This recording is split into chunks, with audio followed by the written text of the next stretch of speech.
Way Show. As you know by now, my name's Lee McQueen, and we are on a mission to find out if talent waste exists through our research, our statistics, our brilliant guests each week on this very show, the Talent Waste Show.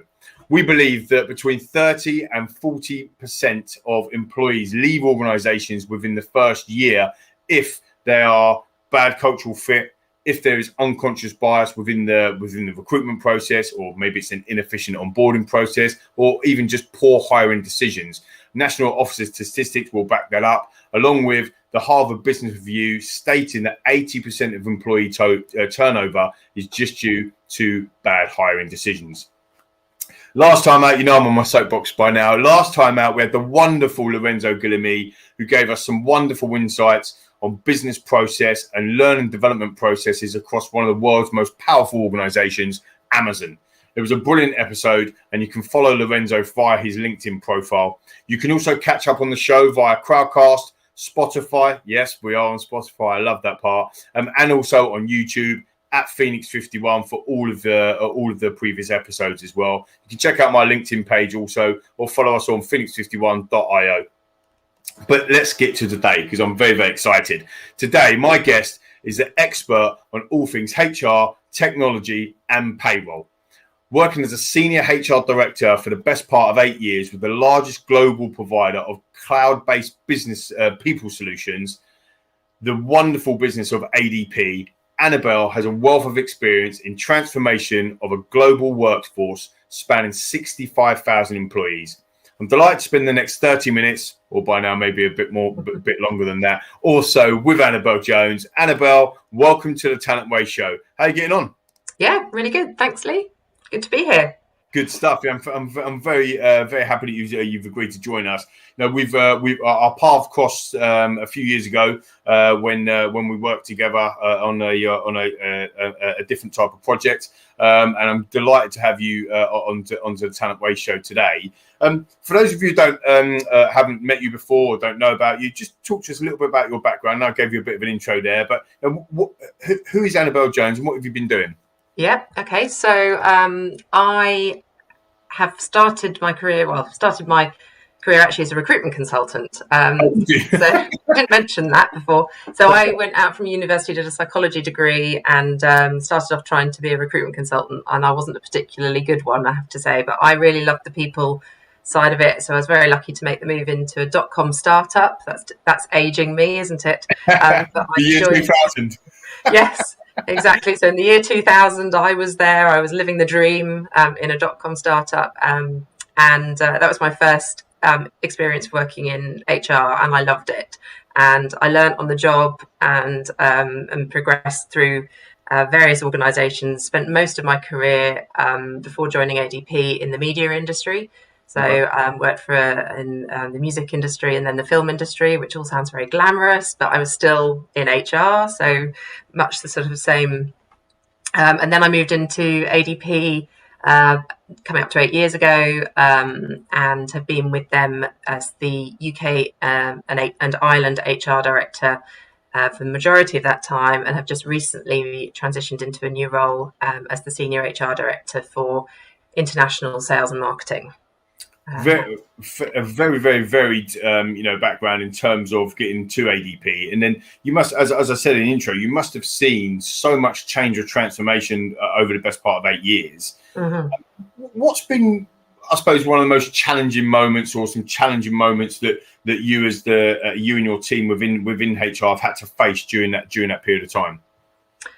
So yes, there's definitely been a lot of change. One thing I would say was I'd been a client of ADP's before I joined ADP, and I had this impression of them as being this company that'd been around for 60 odd years, 71 years now, but at the time, so I had sort of this impression of it being not very transformational, and actually realised very early on that actually ADP was an extremely innovative company. And everybody that I met in that sort of early stage of joining was on a journey of looking at how we could change the way we deal with our clients, change our technology, change our service model.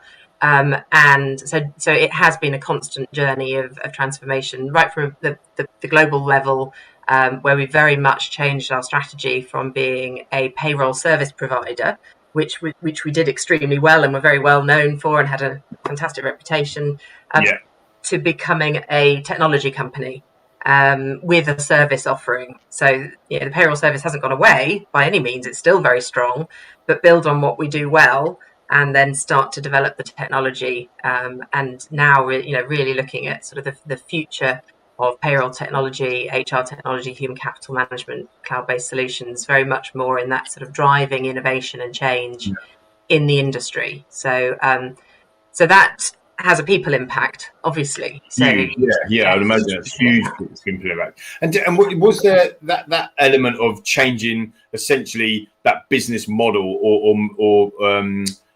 moving that business model just from that payroll to the kind of cloud-based services we talked about? What impact did that have on the people in the business? Was there more leavers as a result? Was there winning over hearts and minds? Was it, because I can imagine sometimes with change and transformation in any business, or in anything that you do, you've got to start to win hearts and minds, haven't you, in order to push that forward? Yeah, absolutely. And I'll be honest, I think we learned the hard way. ADP is a huge organisation, and it's a bit like the oil tanker. So things change up in the head office in Roseland. It can take a long time before that reaches the UK and the operation in the UK, which is where I was working at the time. And we were rolling out a new system, and I think we forgot to take the people on the journey with us. Really? And it didn't sort of show itself immediately, but what we saw over a period of time was an increase in turnover. So we did see more people leaving. Our engagement scores declined, and myself and the MD sort of had a real sort of like moment where we were like, right, okay, what are we going to do about this? We really we can't just stand up there and do another strategy PowerPoint slide and say, look, everybody, here's our strategy, because it just wasn't, people weren't connecting. The engagement survey was telling us people didn't understand our strategy. They were like, why are you changing? We were happy how we were. Yeah, why are you making us change? If it's not quite, fix it. And it's kind of like because they couldn't see where the journey, or where you was going to end up, essentially. Exactly. And I love the fact you said we had to win hearts and minds, because that's exactly what we wanted to do. And we've sort of thought long and hard about how we could do that. And we actually did it through storytelling. So we sort of developed with working with our senior leaders a very simple journey. And we talked about the challenges, and we talked about what the struggle was. But we also really focused on what made people proud to work at ADP. And what was the purpose, and what was and then what was our plan to get us to the end destination? And we actually talked about it as a journey on a boat through stormy waters, and then sailing into the sunset with our happy clients sailing behind us. So it was a really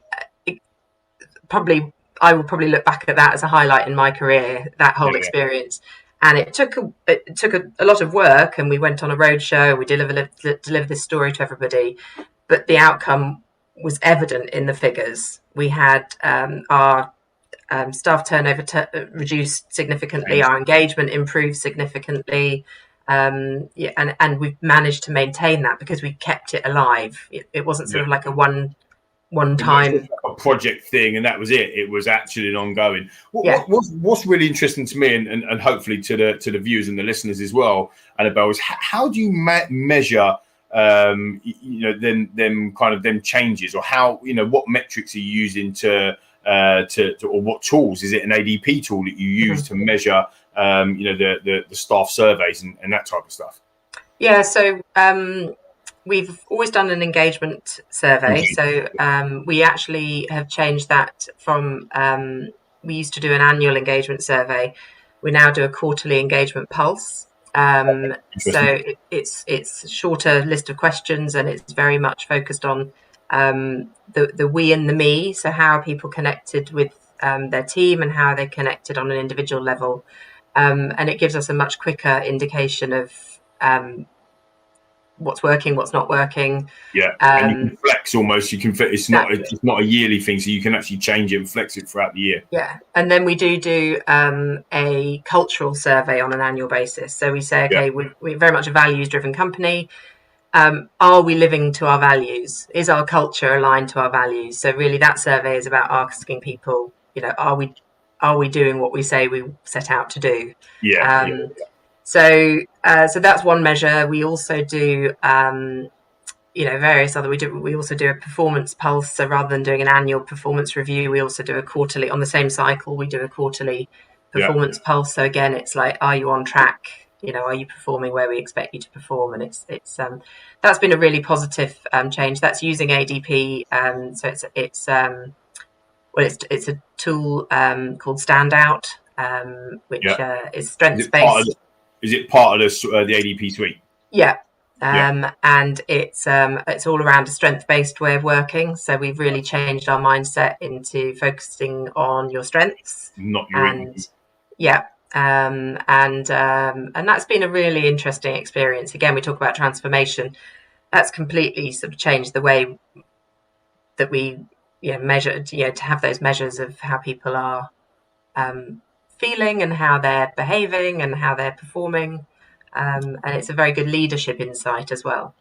And have you seen, I suppose, from a business perspective as well, because you're in the unique position of not only being a senior HR director within the business, but also your business is HR technology, right? So you've got kind of both hats, if you like. So you're using it internally, but have you seen a different uptake in the technology side with your customers on maybe different suites and using that kind of that pulse? Because I would say, I mean, it's a bit of a sweeping statement, but it's just what I've learned over the last 20 years being in recruitment and doing what we're doing now with Phoenix 51. But the customers or the clients that we speak to, there has been a lot of kind of archaic ways of appraisals and doing that yearly piece. And it's really interesting to hear that you've moved away from that and actually using this new innovative 3-month cycle, which means that you can flex and it's more agile essentially. And if you had to take up more of that from a technology perspective of your customers. Yes, I think so. I think not necessarily within the tools but just within people's general way of working. I think there's that just more agile way of working that has become more effective. So there is more uptake, but I think it's a cultural change. It's a mindset change, and these things take time. I think what we've seen, particularly in the over the last since living in the pandemic age, is that there has been an uptake in technology. So I think people have realised that cloud-based payroll and HR systems are the way forward. Rather than relying on a person sitting in an office with a spreadsheet, which can has been, I think it's been an eye opener for some people. So we've certainly seen that people are realizing actually that certainly for those core HR HCM technologies, that's the way forward. Well, there's probably 2 or 3 key things with ADPs. I mean, there's probably more than that what I'm going to mention, but business efficiency is clearly one. Why would you have a manual process when you can automate that process and make sure that it's more efficient? Or equally as well, you're discounting mistakes. So unfortunately, we are all human, as the saying goes, and sometimes mistakes happen. But actually, with an automation, you're mitigating against their mistakes as well. And I think you're right, coming into kind of this, I don't know, over the last 18 months, this virtual world, if I can call it that, whereby everybody now is that kind of that working from home. You've got systems that you might need to access in a different way than what you would be if you was in the office. You've got security issues and that type of stuff. So it makes sense to put everything in the cloud. Yeah, and for an employee to be able to just go online and see their pay, a breakdown of their pay, how it compares to last month, what month on month comparisons of their pay at the push. They can look at it on their mobile phone. It's no brainer. Compared to sort of waiting for your pay slip to arrive in the post, or back in the office. I mean, I remember I used to go around and hand out pay slips to people in the office. I mean, it's doing that to 65,000 people now. So no, there's definitely been, I think it's been an exciting time to sort of see how that transition has really worked over the past few years. Yeah, for sure. Well, it's interesting to talk about kind of how it used to be and numbers. Some staggering stats that we were just talking in the green room about. I've got to big myself up because I was quite impressed the fact that I kind of knew what this one was.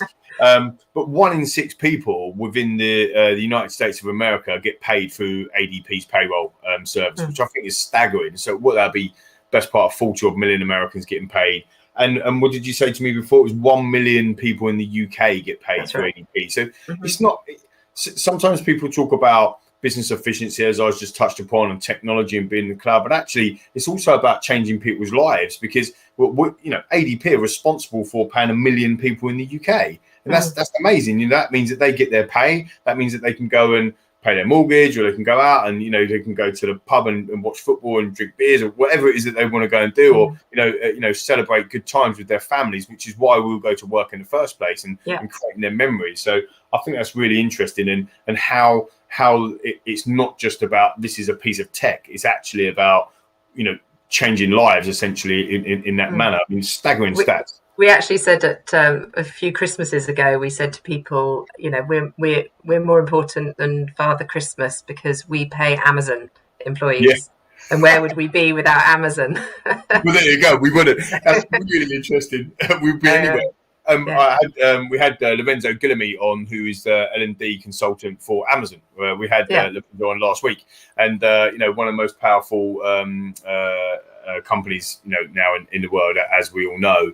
And you're right. I remember when the pandemic hit and we were talking about vaccinations. I think that somebody said on social media somewhere, "Why don't we just get all the Amazon drivers to vaccinate us all? We'll be all vaccinated in 2 weeks." Yeah, exactly. Similar to that. Yeah. Obviously, this podcast is Talent Waste. It is called the Talent Waste Show. I want to kind of get into a little bit around your experiences of talent waste. We do believe that there is another pandemic, and that pandemic is talent waste. We don't feel at the moment that there's enough emphasis, maybe in boardrooms around the UK, certainly, but around the world as well, that are talking about this being a problem. And we've done the statistics, and the Office of National Statistics, as I read out at the beginning of the show, up to 45% of employees leave in year one. That's a huge cost element on any type of business, and especially one we've got over 65,000 global employees. So what's your experiences, Annabel, not necessarily just in ADP, but as a whole, of wasting talent? So I will tell you, we are definitely talking about it. It's a big topic for us, and my concern is that this isn't a new trend. We've seen this pattern for a while, but think about the people we've hired in the last 12 months who've never set foot inside an office, an ADP office, whichever company you work for. They haven't had that connection. They don't have that that sort of personal connection. I mean, one of the things we hear about from strongest positive feedback we get from our employees, including those who are leaving, is that they love the people they work with. And do you get that same connection if you're sitting in a video in a box in your house talking to a screen?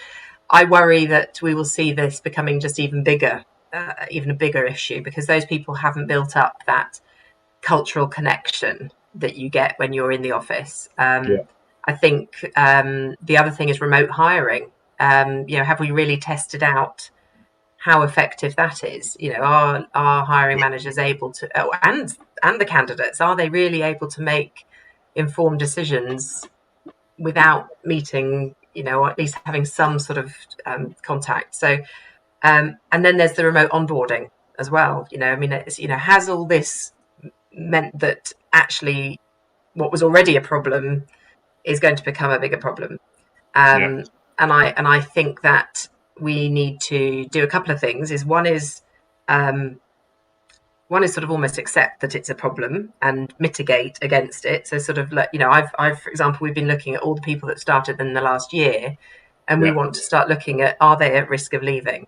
So how can we start to look at data? So looking at all these different data points, could we start to predict people who may be at risk of leaving? and and if so, why, and what measures can we take? The market is also going a bit crazy at the moment. People are being offered silly money, and I don't know how sustainable that is at the moment. But people are not going to. Well, probably am going to generalise and sort of say your millennials who you've been maybe hiring over the last year or two. If they're very extrinsically motivated, they're looking at the package and the money and the opportunity that and they're not looking so much at that. Yeah, they're sort of joining a company thinking, well, I'll give it a go, I'll earn some money, I'll and then I'll move on. Exactly. I mean, I read, just to interact with you, I mean, I think it makes some outstanding points. I read an article last week which talked about, that maybe it is the millennials or people coming into work now that are looking at a career for 2 years. That is a career for 2 years. Again, I think we're probably labouring the point where people stick around for 25 years in one organisation. That's probably a generation before us. I think our generation, again, I'm generalising completely here, so forgive me, viewers and listeners, but I think our generation is probably one for around your kind of, your 8 to 12 years or something in that gap. But nowadays it's maybe 2 years and move on. It's all about getting experience. It's almost like a giant rotation program, but the traditional graduate rotation programs that we'd have in one company are now actually just lots of different companies. And ultimately what that means is, well, I'm going to spend 2 years at ADP, and I'm going to spend 2 years at Phoenix 51. I'm going to spend 1 year at wherever else, and then they've got that rounded experience to eventually do something. But forever job or whatever. They're sort of like but I actually don't know. I from my research and my understanding, I don't think that they know what that forever job is. They're still trying to figure that out whilst they're rotating, which for us as employees, as employers, is tough, because you're then in that rinse and repeat cycle of, right, I've got to replace Aaron, I've got to replace Steve, I've got to replace Fiona all of the time, and that's costing the business money. And also from the outside, individuals are saying, well, ADP kind of churn their staff, so I don't really want to go and work. And it's a problem that we try and have to manage, isn't it? Yeah, and one thing I've always said is that what we've got to do is make sure that those people have the best possible experience whilst they are working for your company, because they are going to be your voice outside. They are the ones who are going to then go and talk to their friends and say, well, yeah, I did leave ADP, but it was brilliant. I loved my time there, and you should definitely apply for a job there. And also they come back. We've had quite a few people do it, coming back, and the grass wasn't greener on the other side. And I think that's not a bad thing. I was going to say, why do you think that is? So I'll share my experience with that as well, because I was actually a person that did that in my career, left and then came back. But is that down to your core values? And we talked about the values. And again, I'm a massive believer in values and behaviors, competencies within recruitment and ongoing development. If they're aligned, if my behavior or my values are aligned to your values or your company's values, we're giving ourselves a much better chance, aren't we, of making that a successful career, longer term career, than actually if we're just putting, for want of a better expression, a bum on a seat. Yeah, definitely. I mentioned earlier, we are very much a values driven organisation, and right from the recruitment process, that's core to what we're looking at in our recognition programs. Everything's all linked to our values, and the strengths based way of working as well. So that's again something we look at very early on, and I do think that where you get that connection and you have that alignment, that's a great foundation. I don't think it's enough. I think you've then got to be able to show that there's mobility within the company, that there are opportunities, not necessarily climbing the ladder. I think that's a bit old school. I think it's just sort of being able to broaden horizons. Like myself, for example. So I did 7 years, very happy, loved my job, and then had the opportunity to move sideways. It's a lateral move, but it gives me a completely new exposure. Totally. Which then gives me the next step. So when I keep learning, I keep growing, I keep developing, rather than looking somewhere else. at that point, you sort of think, okay, well, there's a company that's invested in me and I'm going to give them back something. But that's not going to happen in the first year or two. And that's where we're losing the people. So, so you've got some people who are wanting that after year one. Yeah. And, in most employers will say, well, you're not ready after 1 year. Definitely not ready after one. Probably not ready after two, to be honest. No, exactly. But we're fighting against that almost, aren't we? Yeah, so exactly. So we're sort of, you manage expectations as much as you can up front at the interview stage. You can hire somebody who's, is aligned to the values, believes in the purpose of the organization, likes the people, likes the way they work. But if they feel that they're not going to have a future, their head will be turned. Yeah. I know I wasn't going to talk about sport because I bore people so many times with my sporting analogies, but with my great football club Tottenham Hotspur, experience this exact thing at the moment with Harry Kane. He's one of our own and stays in the football club since he was 11. Now there's noises that he wants to move, and it's not maybe because he doesn't love the club anymore, but they're not matching his ambition or their values have changed, and that happens in business as well, doesn't it? Businesses change, people change. We might hire somebody who I don't know, might be the start of their career. And actually, they might be with us for 2 or 3 years, and then they might have a family, or an opportunity might come up for them to move to a different country, for example, or go international. They want to express their desires to go and learn different things and immerse themselves in different cultures, and that's really difficult to mitigate against that unless you've got these types of value programs in the business. No. Yeah, no, it is, and yeah, and I think we've probably seen that even more in the last year, where people have sort of thought about their much more than just their work. They've thought about their family, they've thought about where they want to be in life, physically, mentally, and I think that there's still this big debate about flexible hybrid working and and where that's all going to land up. And I think all of these things, people are now coming at it with a very different mindset to how they did before, and it was 100%. Already a problem before. But in terms of expectations, I mean, I think back to my previous company I joined. 6 months in, I was having a real wobble. I was thinking, this isn't for me. I've joined a company where my expectations are not aligned with theirs. This isn't the job I thought it was going to be, and I fortunately had a very sensible, good conversation with my manager, and she set me right and sort of said, no, absolutely, sorry, my mistake. Let's get, and I still was there 7 years later. I could very easily, in that window of time, have left. Yeah. Because I had, if a recruitment company had come and talked to me before I'd had that conversation with my manager, that could have been it. You could have had your head turned, essentially. Yes. Yeah, exactly. And I just think that's why the role that leaders play is so critical in this. People say people leave managers, not organisations. And I do think it's not that a manager's necessarily behaving badly or not showing people respect or is a terrible manager, but they've got to do so much more nowadays to keep people engaged, retained, productive. It's sort of like they've got that it's a lot to more than just making sure they're doing the job.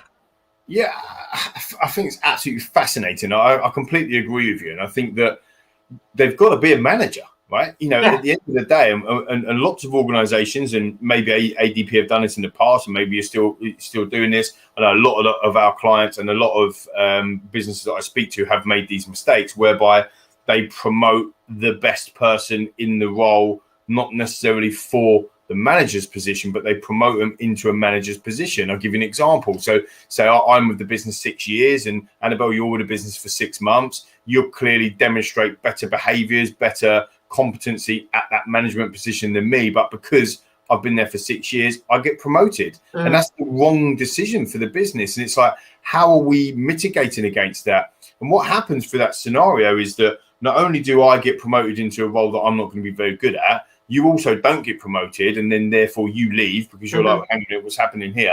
And then all of a sudden we've got 3 positions that are now not filled because you've got to backfill the position that I was in the first place. So we've now created a rod for our own back, when actually if we've got some values, some competence, some understanding of, the strengths-based, who's going to be good at that particular role and why, and some behaviors around what that looks like, sure, that gives us a better opportunity to make a better decision and therefore mitigate against, well, basically everything we've been talking about, and ultimately talent waste. Would you agree with that?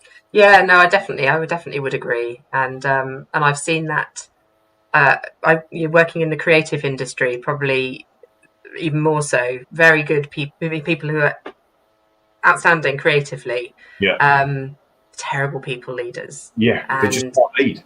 No.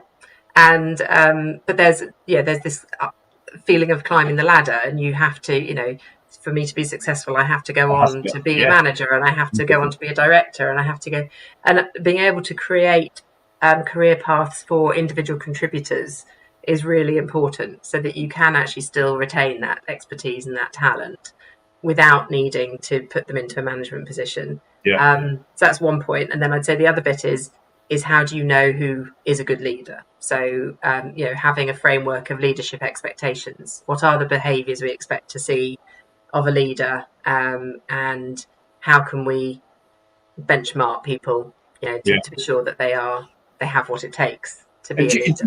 Do you have that? Do you have that framework in ADP? Have you worked with that? Are you developing them sorts of things? Yeah. Is that digitalized? Is part of one of your suites? Yeah, so it's sort of a work in progress at the moment. So we had leadership expectations for many years, and then with rolling out the strength-based way of working, we've reworked them. So, but they are still more or less the sort of the same. But this within Standout, there's really a leader can get some really good insight and coaching into. So people get every employee has to do a weekly check-in. Nice. So they sort of check in online with their manager. The manager can sort of see what they've loved each week, what they've loathed each week, what their priorities are for the week ahead. But the system now gives them coaching and says, so Annabels, it's like a LMS almost. So it's sort of, the system will say, well, Annabel said that she's loved something this week. Why don't you follow up with her and see how she's used her strengths and what you can do to encourage that more? Or, so it's sort of just it's bite-sized, it's very interactive, it's very sort of like here and now. But what we can see from an HR point of view, what the tool gives us is analytics to show, are leaders engaging with the tool? How are they engaging? How are they using it? So, and what we can also see is how that correlates to engagement. So the leaders who aren't regularly checking in with their teams tend to have a lower engagement score. So it's quite good to sort of be able to reinforce the behaviour that says, look, it actually works.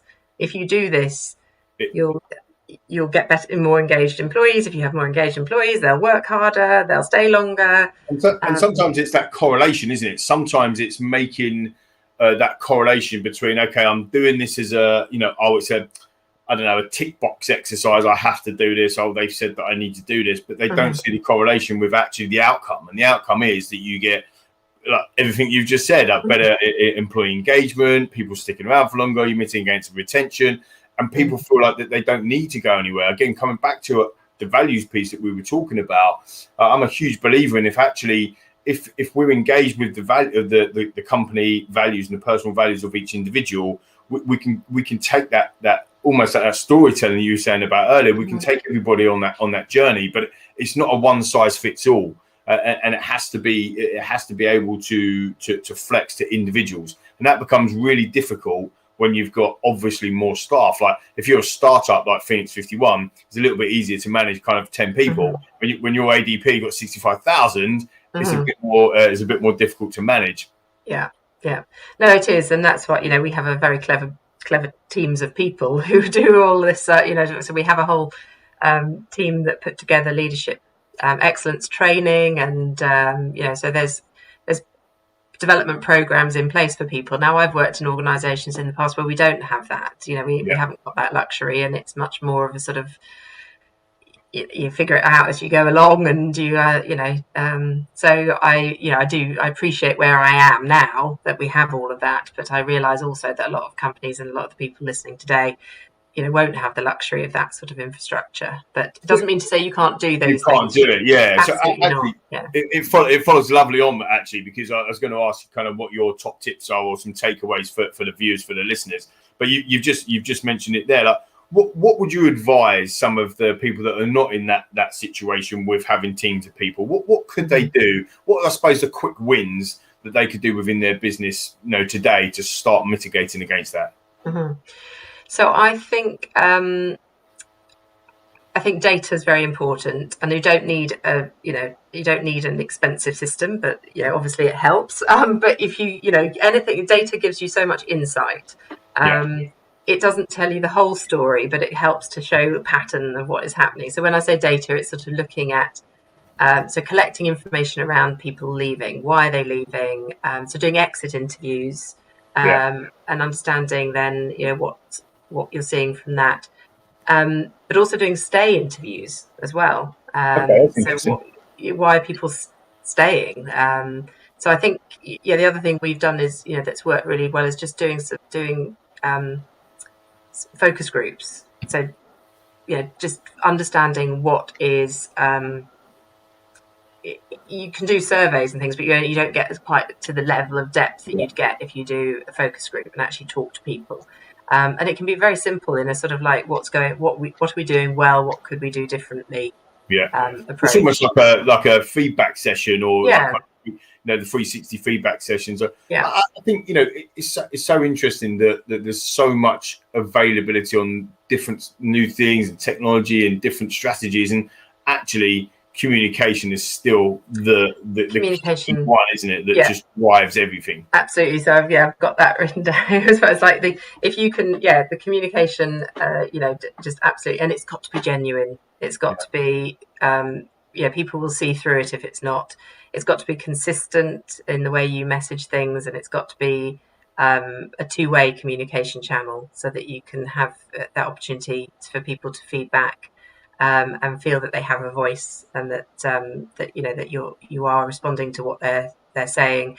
One of the things we've done that with new people, new starters joining, is asking them what are the things, not immediately, like within the first 3 months, whilst it's still fresh in their mind.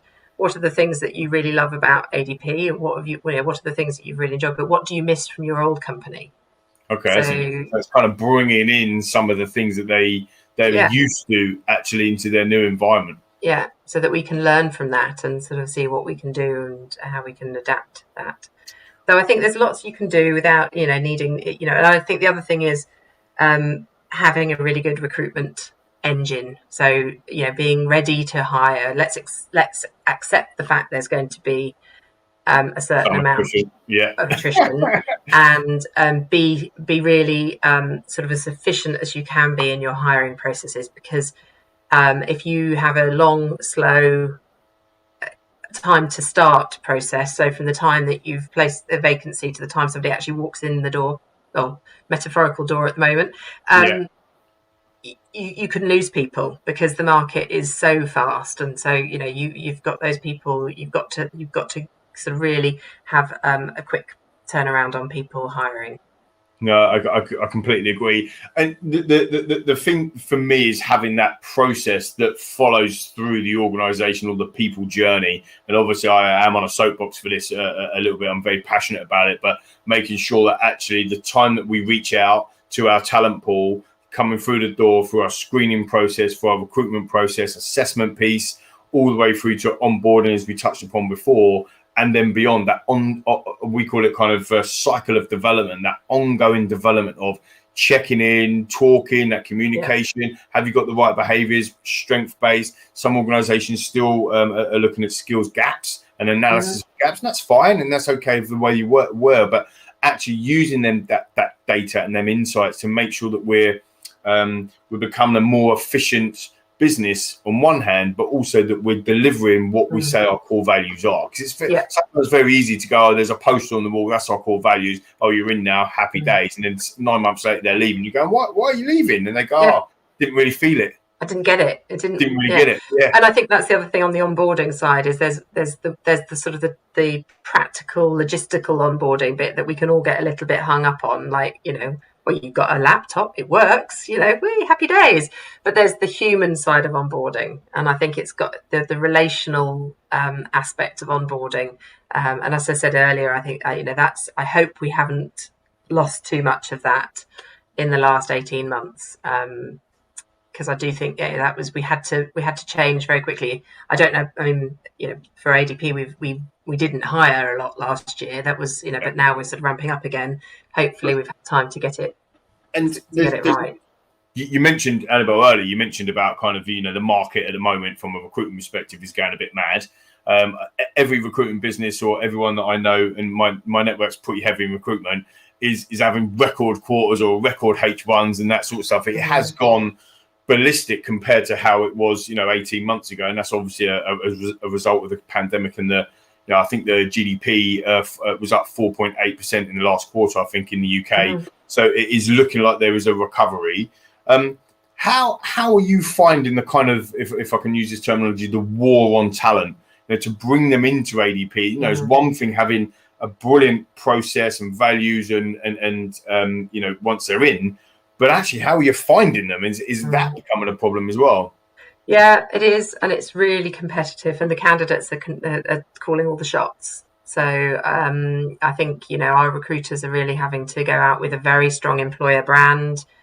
Really sort of talk about why this is a great place to work, and now more than ever, it's sort of like we are having to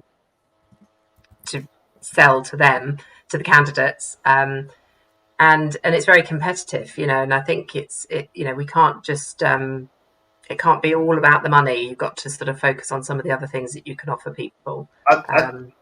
Again, I think just to interact with you there, I think you hit nail on the head with me when you talk about it's not just about the money, because actually the money isn't. In my opinion, if you get the values and the behaviours right, and you're looking for the right people within within that role, that you've got specific competencies, behaviours, and values around that, it won't actually end up coming down to the money. What it end up being is, are we delivering on what we said we was going to deliver? Coming back to what you said before, is that key communication around their values, and that's how I feel that a lot of organisations that I speak to, or people that are leaving, it is on the face of it feels like, oh yeah, they've just thrown me another X amount of pounds and I'm going to leave, and that's quite attractive, depending on where you are in your career cycle. But actually, what it does come down to is, do I feel like I want to be here? Does it feel like I'm a part of something? And it comes back down to the why we are working, and why we are doing what we're doing. Yeah, exactly. Yeah. Brilliant stuff. Well, Annabel, you've been absolutely fantastic. I did say that I can talk for England, so I'm so sorry for viewers and listeners and for your time. You've been absolutely wonderful. And if there's anything that we can help you with, from the show or from Phoenix, I'm sure that we'll be in touch. If you just want to tell the viewers and the listeners where they can find you, I mean, they can look you up and connect with you on LinkedIn. Are you happy to do that? Absolutely, yeah. So just Annabel Jones. I'm there on LinkedIn. On LinkedIn, fantastic. And we wish you all the best as well in your new venture in the international world. And I look forward to catching up with you soon. Annabel Jones, You've been fantastic. Thank you so much. Thank you. Thanks very much. Bye-bye.